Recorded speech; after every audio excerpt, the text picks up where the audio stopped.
Hello friends, स्वागत करता हूं मैं आप लोगों का स्टडी विद अभिज्ञान चैनल के अंदर। मैं हूं अभिषेक परिहार और आप लोगों को मैं इस वीडियो के अंदर बताऊंगा कि इंडियन ज्योग्राफी या भारतीय भूगोल को पढ़ने का तरीका कैसा होता है। अगर आप लोग सिर्फ रट कर ज्योग्राफी या फिर भूगोल को पढ़ने की कोशिश कर रहे हैं तो ये गलत कर रहे हैं। क्यों ना हम इसको विजुलाइज करके, ठीक है, देख के और सुन के प्रॉपर तरीके से एक बार ऐसे पढ़ लें कि सिर्फ हमें एक बार पढ़ना पड़े और बाद में कभी भी इसको दोबारा पढ़ने की जरूरत ही ना हो। तो चलिए शुरू करते हैं हमारा लेक्चर, जिसके अंदर आप लोगों को एमसीक्यू के साथ में नॉट इवन एक क्वेश्चन के बाद चार जो ऑप्शन होते हैं उनको टिक करके नहीं बताऊंगा मैं, क्योंकि वो तो आपको किताब में से भी मिल जाएगा। बट जो रिलेवेंट फैक्ट होते हैं, मतलब जो डिस्क्रिप्शन होता है, तो डिस्क्रिप्शन हम पढ़ते नहीं है, अमूमन मिस कर देते हैं, क्योंकि एक छोटा सा क्वेश्चन मिला है, उसका आंसर अगर हमें आता है तो हम आगे बढ़ जाते हैं, बट वो बहुत ज़्यादा समय तक आपके सब कॉन्शियस माइंड में सेट नहीं हो पाता। ठीक है, इसलिए कहूंगा कि मेरे पुराने वीडियोस को पहले देखिए। टोटल 5 वीडियोस अभी तक आ चुकी है, उसके बाद भी कंटिन्यू बेसिस पे हम इस वीडियो को लाते रहेंगे। तो उन 5 वीडियो का रिवीजन भी, क्योंकि उससे मिलता जुलता अगर कोई क्वेश्चन इस वीडियो में आता है तो आप लोगों का रिवीजन भी हो जाएगा। और 2020 के सिलेबस के अकॉर्डिंगली 3 मार्क्स, 5 मार्क्स और 11 मार्क्स के जो क्वेश्चंस आने वाले हैं उनमें जो आप आंसर लिखोगे तो उनके अंदर जो आप फैक्ट डालोगे, तो फैक्ट क्या होते हैं, वन लाइनर जो चीज़ें होती हैं वही तो फैक्ट होती है। तो इस वीडियो के माध्यम से आपको प्री और मेंस दोनों ही की तैयारी में आपको बहुत ज़्यादा लाभ मिलेगा। तो इस वीडियो को अंत तक देखिएगा और अगर पसंद आए तो लाइक करिएगा, वीडियो में पूछे गए सवाल के जवाब दीजिएगा कमेंट सेक्शन बॉक्स में और बेल आइकन को जरूर दबा लीजिएगा। चलिए तो फिर हमारा जो पहला क्वेश्चन है इस वीडियो का वो शुरू करते हैं। अभी तक हमने 50 क्वेश्चन कंप्लीट कर लिए हैं। अगर आप लोगों ने वीडियो नहीं देखे हैं तो जाइए उन वीडियो को देखिए और आते समय सब्सक्राइब कर देना, ठीक है, और बेल आइकन जरूर दबा देना और अपने दोस्तों के साथ में भी शेयर करना। क्योंकि होता क्या है ना कि स्वार्थी इंसान, मुझे लगता नहीं है कि वो ज़्यादा समय तक आगे जा पाता है। उसकी स्पीड तो तेज हो जाती है बट वो अकेला रह जाता है। तो असल में एक दिए से अगर दूसरा दिया जला दोगे ना तो आपकी जो रोशनी है वो कम नहीं होगी।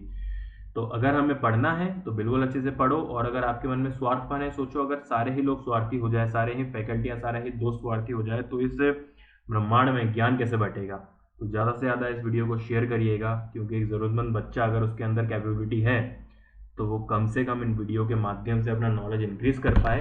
और क्या पता अगर एमपीपीएससी ना निकाले तो शायद एसएससी निकाल ले, व्यापम की कोई एग्जाम निकाल ले। ठीक है दोस्तों, तो चलो इसी पॉजिटिविटी के साथ में हम हमारा जो इस वीडियो का पहला क्वेश्चन है वो शुरू करते हैं। यहाँ पर आपको पासेस दिए गए हैं, पासेस मतलब कि दर्रे, और यहाँ पर है स्टेट मतलब कि राज्य। तो आपको यहाँ पर मैच द फॉलोइंग इनको सिलेक्ट करनी है और साथ ही साथ यहाँ पर आपको इनके ऑप्शन टिक करने हैं। तो सबसे पहले हम आगे बढ़ते हैं और आपको बताते हैं कि सबसे पहले नंबर पे अगर मैं बात करूँ, ठीक है, कि क्या, अगर मैं बात करूँ जोजिला पास, तो जोजिला पास कहाँ पर है। अगर आप लोगों को नहीं पता है तो आप लोग इसको थोड़ा बहुत सोचने की कोशिश करिए, नहीं पता है तो आंसर मैं बताऊंगा। वीडियो को पहले पॉज कर लिया करो, ठीक है। तो चलो जोजिला पास के बारे में अगर हम बात करें तो जोजिला पास जो है वो है हमारा जम्मू कश्मीर में, ठीक है। उसके बाद अपन बढ़ते हैं आगे कि बारालाचा पास, बारालाचा पास अगर आपको नहीं पता है तो हिमाचल प्रदेश में। एक एक साथ मेरे साथ में बोलते भी जाओ, क्योंकि हाथों ही हाथ याद करना है, रिवीजन करने के लिए टाइम वेस्ट मत करना। जेलिपला पास अगर कहें तो सिक्किम में है, जेलिपला पास अगर कहें तो सिक्किम में है। लो इस तरह से बना देते हैं। और फिर अंतिम बचता है हमारा नीति पास, तो नीति पास कहाँ पर आता है, हमारा उत्तराखंड में, ठीक है। तो फिर क्या हो गया, ए का हो गया है 4, ए का 4 मतलब कि ये ऑप्शन भी हो सकता है, दिस ऑप्शन भी हो सकता है। बी बारालाचा मतलब कि थर्ड हिमाचल प्रदेश में, मतलब बी का 3, तो बी का 3 ये हो गया है और यहाँ पर भी है, लेकिन इसको तो हमने काट ही दिया था ना, क्योंकि पहले वाले में तो ये दोनों निकले थे। तो देखो अगर आपको दो आंसर भी पता होंगे ना तब भी आपका जो है आंसर लगाने का जो तरीका होता है ना, जिसको शायद कुछ लोग लॉजिकल तुक्का बोलते हैं, तो वो इसी तरह से लगाया जाता है। तो फिर ये इस क्वेश्चन का आंसर क्या हुआ, option number C is correct. बढ़ते हैं हमारे नेक्स्ट क्वेश्चन की तरफ। तो चलिए सेकंड क्वेश्चन हम लोगों के सामने है कि which one of the following state in India has the broadest continental shelf. देखो ये क्वेश्चन जो है थोड़ा कंफ्यूज करने वाला है। क्या मुझे लगता है कि इसको अगर फर्स्ट लाइन में एक सेकंड के अंदर अगर कोई पढ़ेगा तो उसका आंसर लगा के आ जाएगा गुजरात। कि सबसे बड़ी कोस्टल रेखा जो बनाता है ना, तटीय क्षेत्र सबसे ज्यादा जो एरिया बनाता है वो कौन सा है राज्य, वो है कौन सा, जल्दी बताओ, गुजरात है ना। उसके बाद सबसे छोटा जो बनाता है वो क्या है, गोवा। बट ये क्वेश्चन ये नहीं है भैया, ये क्वेश्चन कुछ अलग है। ये क्या पूछ रहा है कि भारत के अंदर ऐसा कौन सा राज्य है, भारत के अंदर ऐसा कौन सा राज्य है जो सबसे ब्रॉडेस्ट का मतलब होता है चौड़ी कॉन्टिनेंटल शेल्फ बनाता है। कॉन्टिनेंटल शेल्फ क्या होती है, देखो गुजरात तो क्या है ना सबसे ज्यादा सीमा स्पर्श करता है, क्योंकि यहां से शुरू होता है इसका और फिर यहां से यहां तक ये लंबाई हो गई ना, ये लंबाई हो गई है। बट कॉन्टिनेंटल शेल्फ ये नहीं होती है। क्या होता है ना, अब इसको थोड़ा, ये 2D डायग्राम था, अब इसको थोड़ा 3D समझो कि यहाँ से मैंने उठा के देखा है, ठीक है। तो क्या हो गया, अब मान लो गुजरात मेरे को ऐसा दिख रहा है और इसके नीचे का हिस्सा भी ये पूरा जो पानी के अंदर डूबा हुआ है वो दिख रहा है, ठीक है। इस तरह से थोड़ा इमेजिन करने वाला है, विजुलाइज करो। और फिर उसके बाद जो पानी यहाँ से यहाँ तक, अब जैसे कि गुजरात से अगर मैं यहाँ से छलांग मारूंगा तो खाई थोड़ना है कि पानी के अंदर डायरेक्ट डूब जाऊंगा।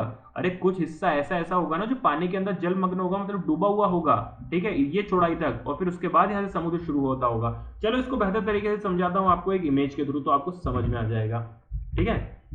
ये होता है दोस्तों, देखो कॉन्टिनेंटल शेल्फ, ये दिख रहा है आपको कि ये तो हो गया कोस्टल इलाका। कोस्टल इलाका मतलब कि कहा, जहां पर हम खड़े रह सकते हैं, जिसको बोलते हैं बीच, है ना, गोवा का बीच, जहां पर खड़े डांस वांस कर रहे हैं, ठीक है, सो रहे हैं, मस्ती मस्ती कर रहे हैं। फिर उसके बाद क्या होता है ना, ये जो इलाका है जो जलमग्न पानी के अंदर है, बट हिस्सा किसका है, अरे समुद्र का हिस्सा थोड़ना है तो पृथ्वी ना, है तो मिट्टी ना। तो ये इतना चौड़ा कौन से राज्य का है भारत के अंदर, ऐसा कौन सा राज्य है जिसका कॉन्टिनेंटल शेल्फ सबसे ज्यादा अधिक चौड़ा है, ठीक है। मतलब उसके कोस्ट से लेकर समुद्र तक की रेखा जितनी लंबी दूरी होगी उसका कॉन्टिनेंटल शेल्फ उतना बड़ा होगा, है ना, as simple is that.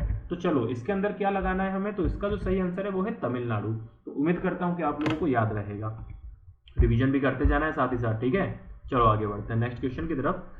Which of the following are true regarding Chota Nagpur. छोटा नागपुर के बारे में अगर हम बात करें, छोटा नागपुर प्लेट्यू है ना, छोटा नागपुर का पठार, तो उसके अंदर कौन सी चीज जो है सही है। तो एक एक करके पढ़ना चालू कर देते हैं, ठीक है। ये है यहाँ से, it is one of the former princely state, है ना। प्रिंसली स्टेट क्या होती है ये आप लोगों को पता होगा, आपने जब एमपी पढ़ा था, तो ये तो बिल्कुल सही है कि हाँ प्रिंसली स्टेट तो है ये।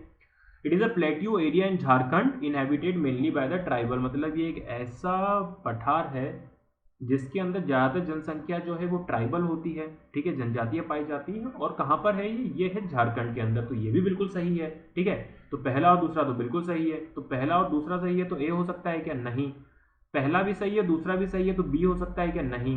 पहला भी दूसरा भी सही है तो ये भी हो सकता है, और पहला दूसरा इसमें भी है तो ये भी हो सकता है। अब हमको लास्ट वाली लाइन फिर से पढ़नी पड़ेगी। It is a name given to the contiguous tribal area in Bihar, West Bengal, Orissa और एमपी। कि इसको जो नाम दिया गया है ना, वो ट्राइबल के नाम पे दिया गया है। और ये एरिया कहाँ कहाँ तक इसका विस्तार है, बिहार के अंदर, पश्चिम बंगाल के अंदर, उड़ीसा के अंदर और हमारे प्यारे मध्य प्रदेश के अंदर। तो भाई साहब ये गलत है, तो ऑप्शन नंबर डी गलत हो गया। इसलिए हमारा जो सही आंसर है वो क्या हो गया है, ऑप्शन नंबर सी, ठीक है। चलो आगे बढ़ते हैं। Question number 54, the new alluvial deposit, जलोढ़ मिट्टी के बारे में बात कर रहा है। एलुवियल को क्या बोलते हैं हम, जलोढ़ मिट्टी, है ना। तो the new alluvial deposit found in Gangetic plain, Gangetic plain मतलब कि गंगा के मैदान के अंदर जो नवीन जलोढ़ मिट्टी पाई जाती है ना, वो कौन सी है। ये तो मैं आप लोगों को बहुत बार पढ़ाया हूँ, क्योंकि जो गंगा का मैदान है वो 4 मैदानों से मिलकर बना है, ठीक है। भाबर, भंगार, खादर और तराई रीजन। तो इन चारों के अंदर आपको पता होना चाहिए। और अगर नहीं पता है डिफरेंस, तो इसके लिए मेरा स्पेशल ज्योग्राफी का डेडिकेटेड वीडियो देखिएगा, वो या तो आपको डिस्क्रिप्शन बॉक्स में मिल जाएगा या फिर ऊपर कार्ड में मिल जाएगा, ठीक है।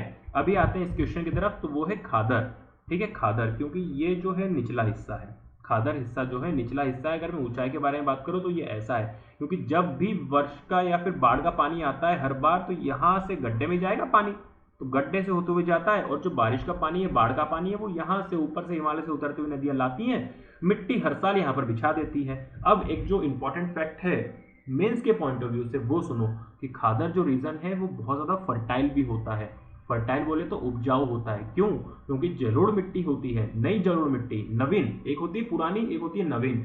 नवीन मतलब कि क्या, हर बार वो रिन्यू हो रही है, हर बार रिन्यू हो रही है। किससे रिन्यू हो रही है, न्यूट्रिशन से, है ना। बहुत ज्यादा न्यूट्रिशन रिच वैल्यू होती है वो। तो वो सॉइल की वजह से क्या होता है ना, वो बहुत ज्यादा फर्टाइल होती है। उपजाऊ अगर ज्यादा होगी तो फिर क्या, ज्यादातर पॉपुलेशन उस पर डिपेंडेंट रहेगी। तो इस तरह से हमको ऑलराउंडर बन के पढ़ते रहना है। चलो अभी बढ़ते हैं हमारे नेक्स्ट क्वेश्चन की तरफ। वापस से इन्होंने गंगा के मैदान का क्वेश्चन पूछ लिया है। तो देखो अभी मैंने बताया ना कि ऑयल, है ना, एक तो हो गया है कौन सी, नवीन जलोढ़ मिट्टी, और एक हो गई पुरानी जलोढ़ मिट्टी, है ना। एलुवियम लिख दिया, ये एलुवियल सॉइल है, एलुवियल सॉइल, ठीक है। एलुवियल सॉइल के बारे में यहाँ पर बात कर रहा है। तो चलो हम इसका मैच द फॉलोइंग शुरू करते हैं आंसर से।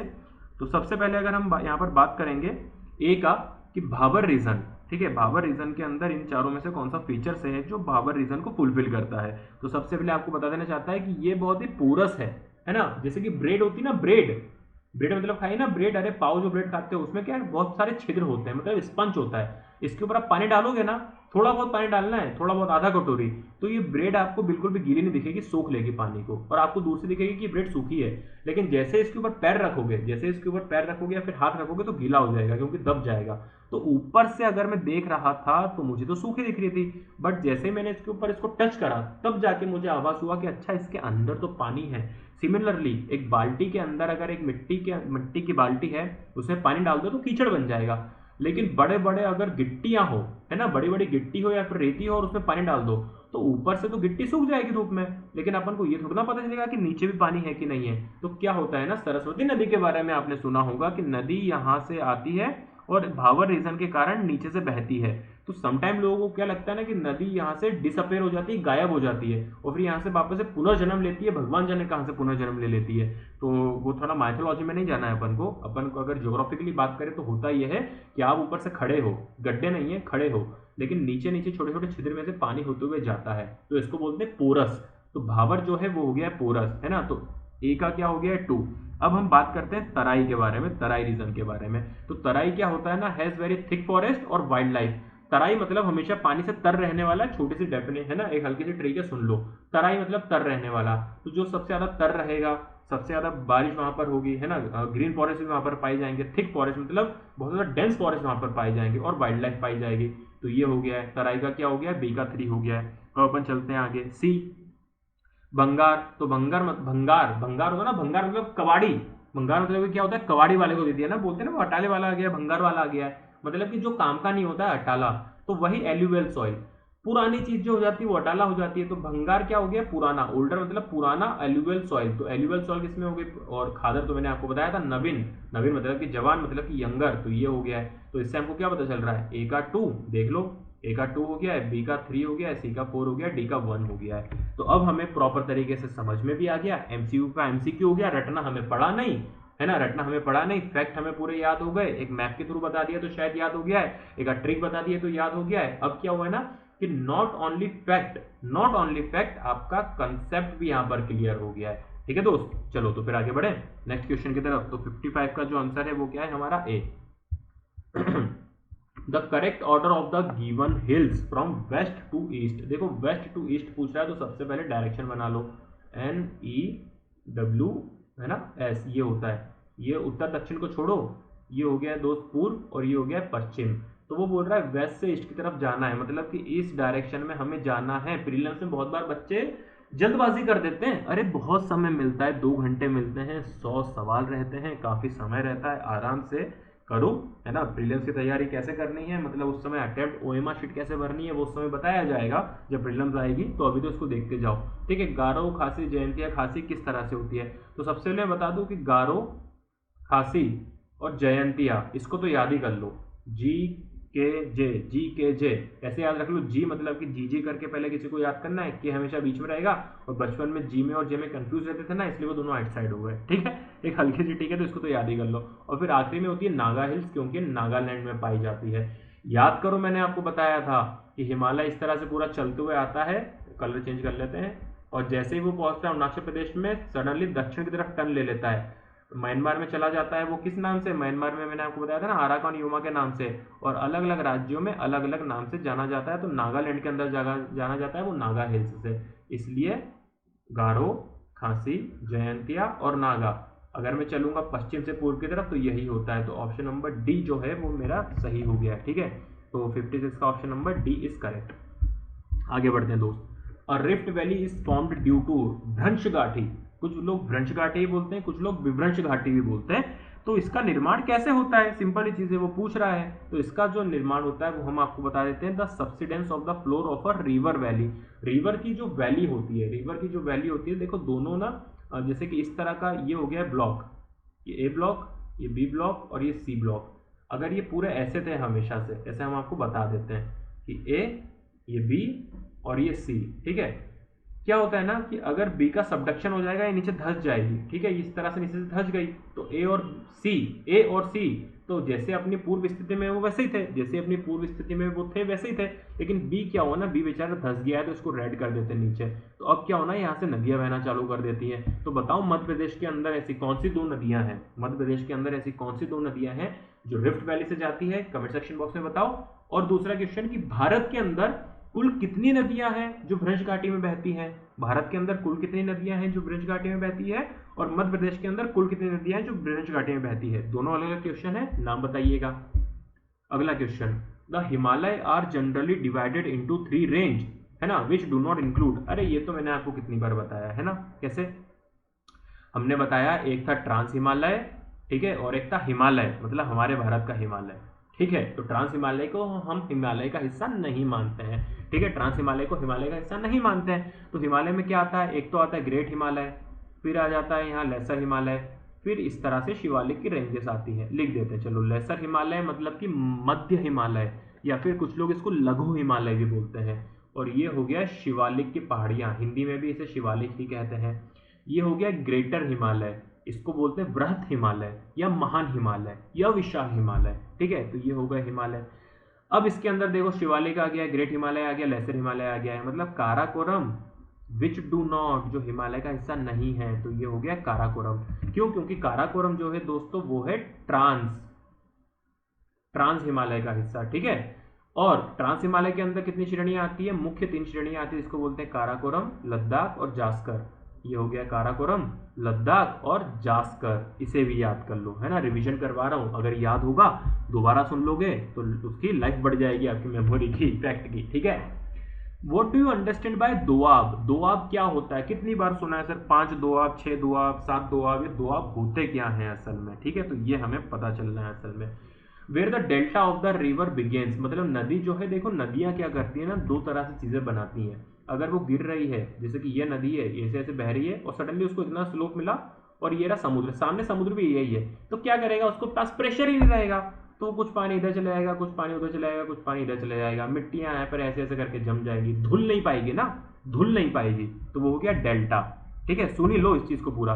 एस्चुरी एक होता है कि यहाँ से नदी ऐसे करके आ रही है और समुद्र ये रहा इतनी नीचे, नदी बेचारी और सट करके पानी नीचे गिरा दिया, गिर पड़ा नीचे ऑन द मुंह, तो फिर क्या होगा, अब वो अपनी मिट्टी संभालेगा क्या, नहीं संभालेगा। मतलब काइनेटिक एनर्जी की वजह से इसका, काइनेटिक एनर्जी बोल रहा हूँ, पोटेंशियल एनर्जी, पोटेंशियल एनर्जी की वजह से इसका जो है वो वेलोसिटी बहुत ज़्यादा बढ़ जाएगी, स्पीड बढ़ जाएगी, पानी का फ्लो बढ़ जाएगा, पानी का वेग बहुत तेज हो जाएगा, जिसकी वजह से जितनी मिट्टी है, और ये हल्का सा यहाँ पे गड्ढा भी कर देगी।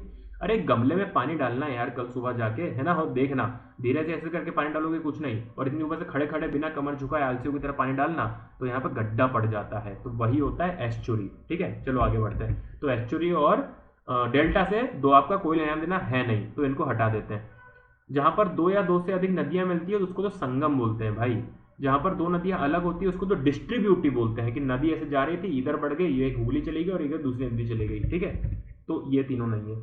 जहां पर 2 नदियां मिलती हैं और उनके बीच की भूमि, ये ऐसी आ रही थी नदी, ये दूसरी नदी आ रही थी, ठीक है, तो इनके बीच का ये वाला हिस्सा, ये तो भूमि थी, लेकिन ये वाला ट्रायंगुलर हिस्सा, क्योंकि ये एक स्पंज की तरह रहेगा और थोड़ा धसधसा रहेगा।